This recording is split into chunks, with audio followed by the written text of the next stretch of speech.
bem-vindos à nossa aula de introdução às mídias sociais.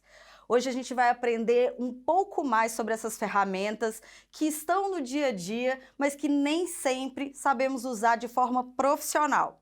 Meu nome é Isabela Ferreira, eu sou especialista em marketing digital e vou te acompanhar nessa jornada. Nas redes sociais você me encontra com o @belaferreiras. Vamos lá? Nessa primeira aula, nós vamos aprender sobre personas, sobre o seu público. Afinal de contas, com quem você quer falar?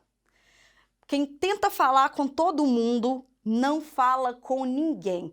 Essa é uma máxima que funciona na comunicação de modo geral e muito mais nas redes sociais. Se você tentar direcionar a sua comunicação para muitas pessoas de uma vez, tentar falar com todas as idades, com todos os estilos de vida, você provavelmente não vai conseguir criar identificação pessoal suficiente para poder criar um relacionamento com quem efetivamente é o seu cliente e vai realmente comprar o seu produto. Por isso, você precisa primeiramente aprender a pensar como o seu cliente. Vamos entender um pouco mais sobre isso. Como é que ele pensa? Quais são os seus hábitos de consumo? O que ele gosta de fazer? Quais são as informações, os interesses que agrupam essas pessoas que você pode usar para se relacionar com ela, para ficar mais próxima, para entrar em contato e, a partir disso, criar um relacionamento que seja vendedor, ou seja, vender cada vez mais. O objetivo aqui pode ser a venda, mas é importante entender que antes de vender efetivamente alguma coisa para o seu cliente, você vai precisar chegar até ele, criar um relacionamento. E para isso, você precisa entender, saber em quais redes sociais ele está, qual é o conteúdo que interessa. E para isso, a gente tem que levar a sério uma máxima muito importante que é: sem dados, você é apenas mais uma pessoa com opinião. Se você não tem dados para corroborar o que você pensa, o que você está imaginando naquele momento, você só tem uma opinião. Então, por isso é que dentro da nossa metodologia de personas, ou seja, de identificar quem é essa pessoa do nosso cliente, nós vamos utilizar pesquisas. É o jeito, na verdade, mais importante e mais fácil de conseguir dados que sejam reais e que te deem efetivamente informações sobre como é esse cliente, sobre o que vai fazer a diferença para ele.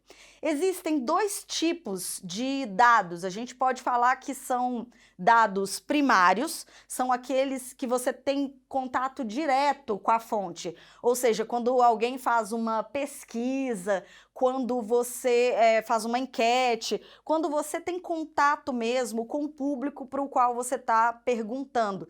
Esses dados primários, eles costumam ser muito mais confiáveis, eles são mais atualizados, porque geralmente são feitos sob medida para você e, inclusive, por serem feitos sob medida, eles também são mais específicos.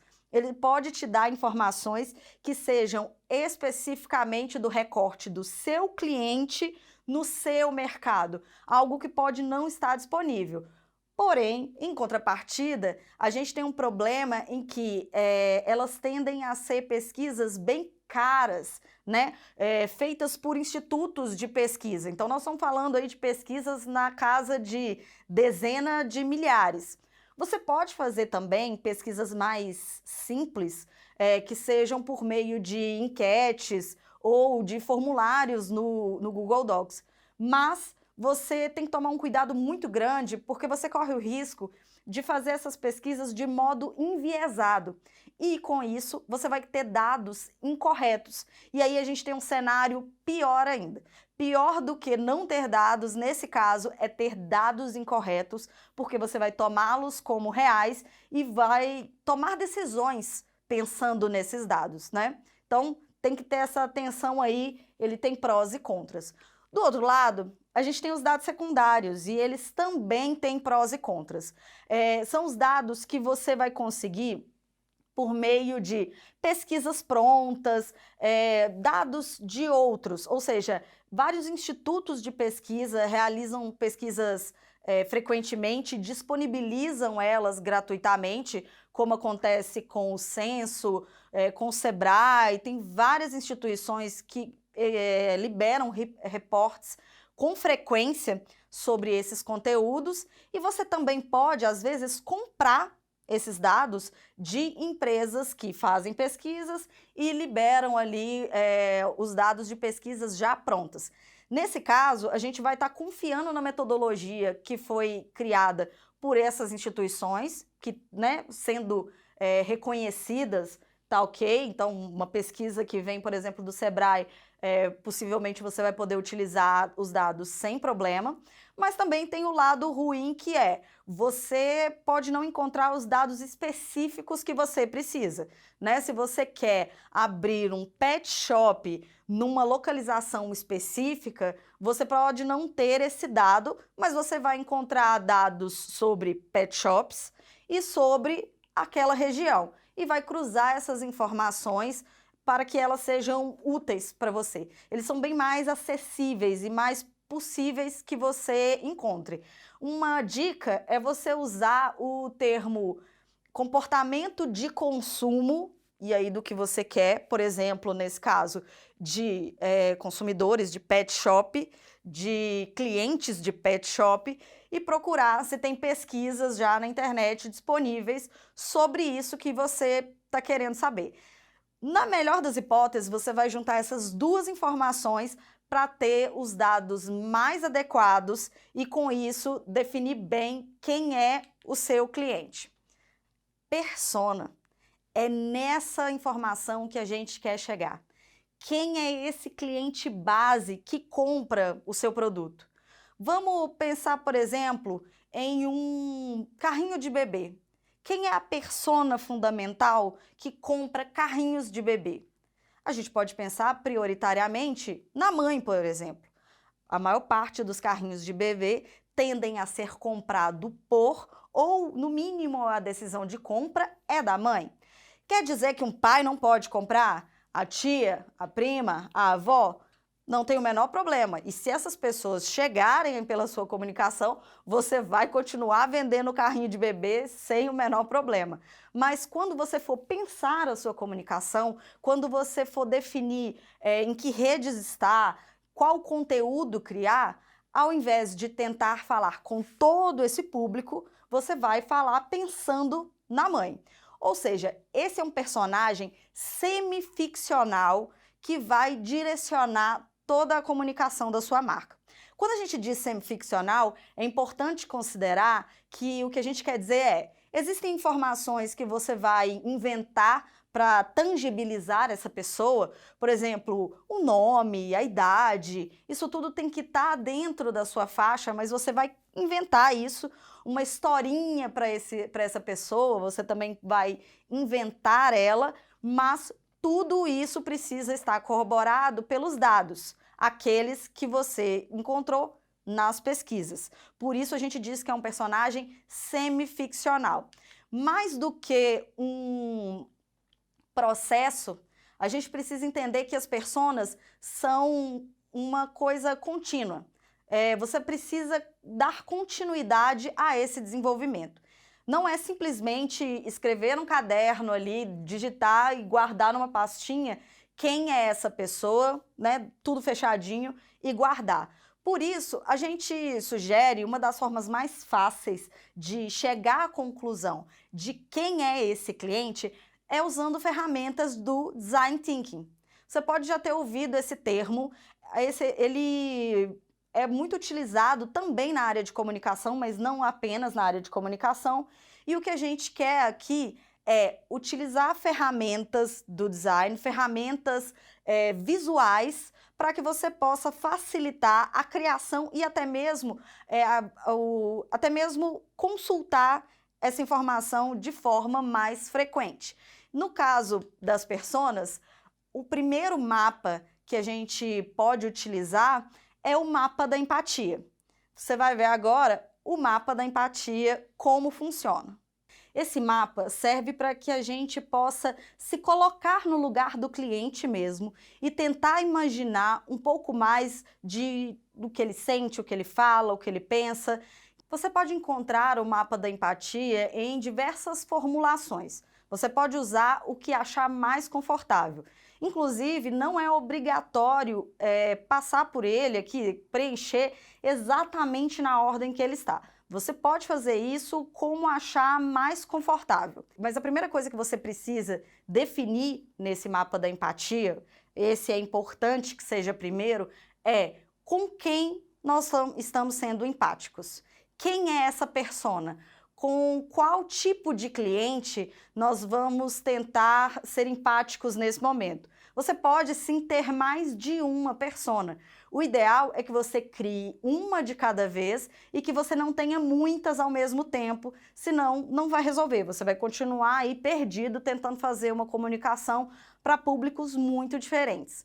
Além de definir com quem nós estamos sendo empáticos, você precisa decidir também qual é a ação que você quer que essa pessoa faça. Ou seja, onde a gente quer chegar.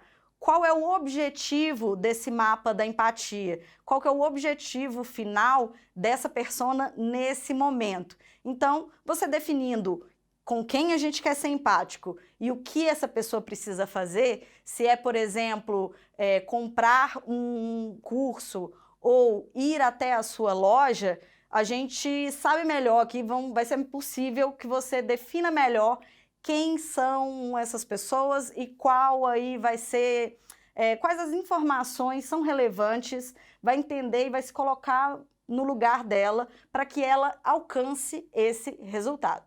Geralmente eu indico que você comece preenchendo aqui no meio essas informações que são as dores e os desejos. Quer dizer, o que é que motiva o seu cliente a comprar o seu produto? Qual é o problema do seu cliente que você resolve? Muitas vezes nós temos um negócio e não nos preocupamos com isso, né? Você preocupa em criar o produto, colocar ele para venda e fazer com que as pessoas comprem sem se dar conta de que o seu produto ou serviço resolve um problema de uma pessoa. E se tentarmos falar com pessoas que têm aquele problema, ou seja, que precisam do seu produto ou serviço, a sua comunicação vai ser muito mais eficiente. Então pense bem, qual é essa questão, ou seja, em que momento da vida essa pessoa está, em que situação ela precisa do seu produto ou serviço.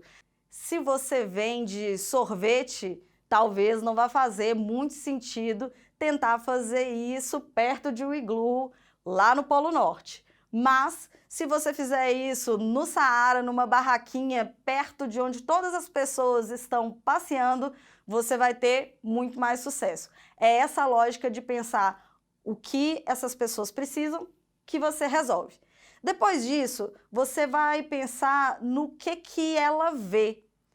E aí é uma questão visual mesmo. Quais são as oportunidades ou quais são os cenários que essa pessoa vê?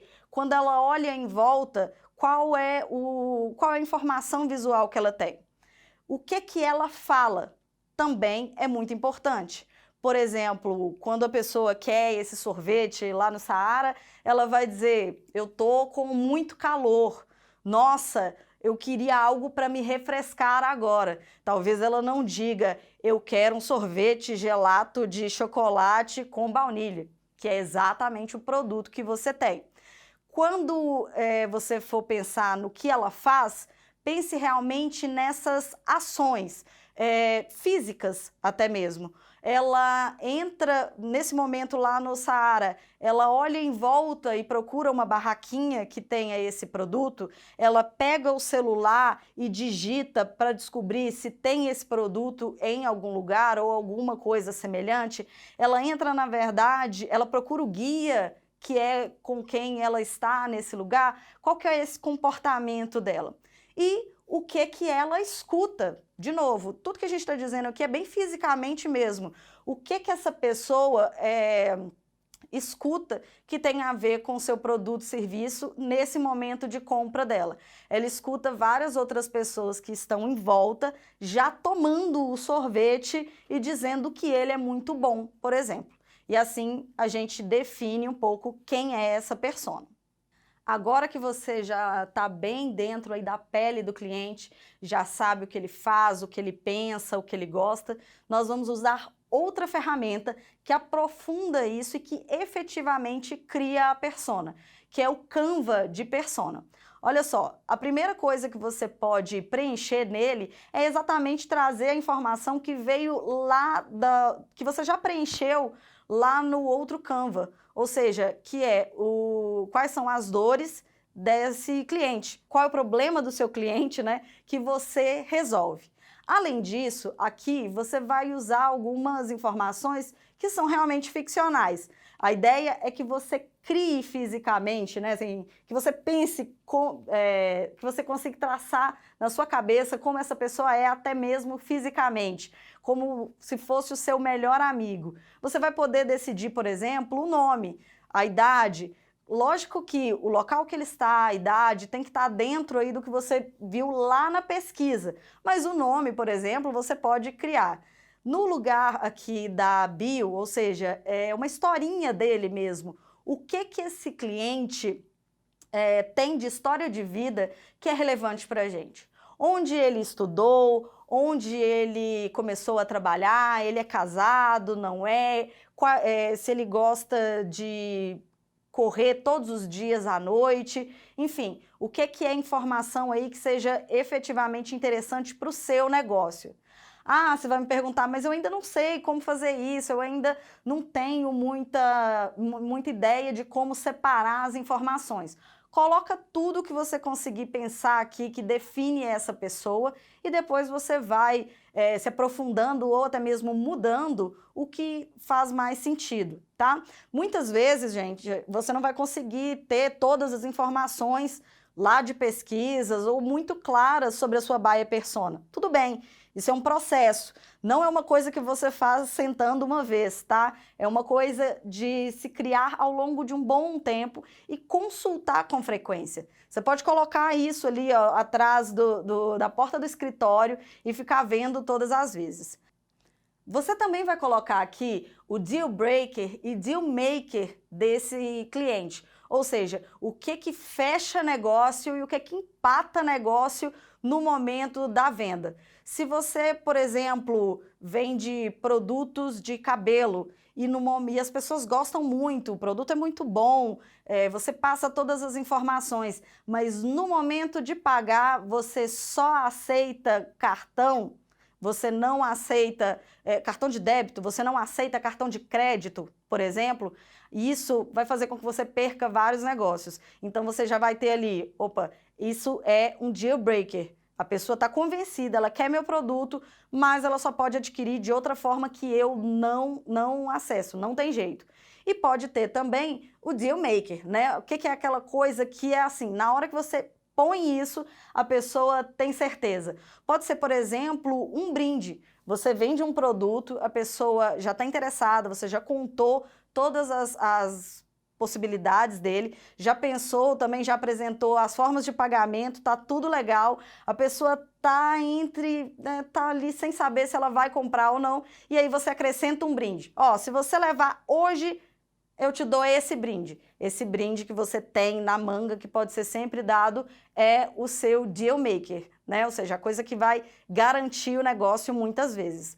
É importante nesse momento que você também pense em quem consegue falar com essa pessoa, em quem ela confia, quais são os influenciadores dela e também quais são os interesses dela, onde ela anda nas mídias sociais, o que ela gosta que a gente pode utilizar futuramente. Ela gosta de maquiagem, ela gosta de política, essa pessoa gosta de esportes, qual é aí os interesses que ela tem. E você pode preencher com várias coisas, tá? Sempre delimitando aí ao máximo essa pessoa. Você também vai colocar aqui quais são os canais mais fáceis de falar com ela.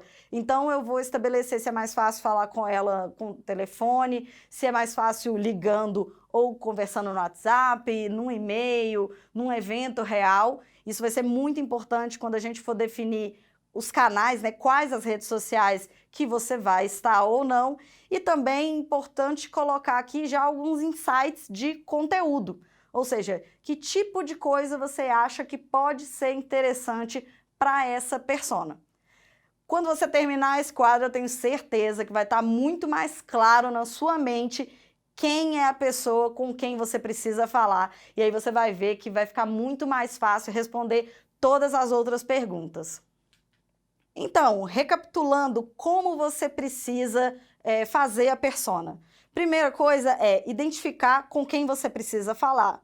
Depois, você vai compreender, ou seja, se colocar dentro dessa pessoa, né?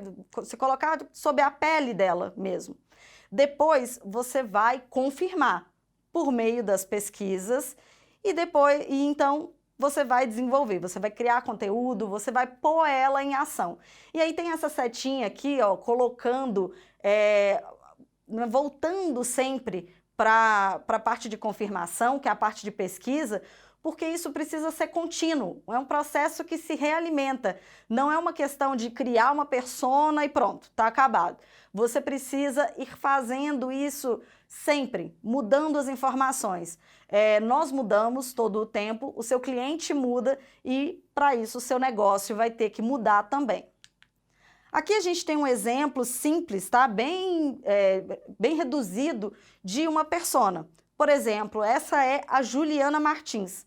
Ela tem 35 anos, ela é casada, ela tem uma filha de 4 anos. Ela decidiu empreender depois que ela foi demitida lá do escritório que ela trabalhava e abriu um café. Ela gosta de esportes, porque ela sai para correr todo dia de manhã. Ela gosta de temas que envolvem vida sustentável, né? E vida saudável também e sustentabilidade. Ela sempre utilizou as mídias sociais na sua vida particular, mas não sabe muito bem como profissionalizar essas redes sociais agora que ela precisa utilizar para vender cada vez mais. Tá vendo que você consegue imaginar a Juliana? Talvez você seja uma pessoa como a Juliana ou tenha um amigo que funciona, que pensa, que está exatamente na mesma situação da Juliana. É isso que a gente precisa alcançar com as personas. Então é isso, gente. Muito obrigada e nos vemos na próxima aula.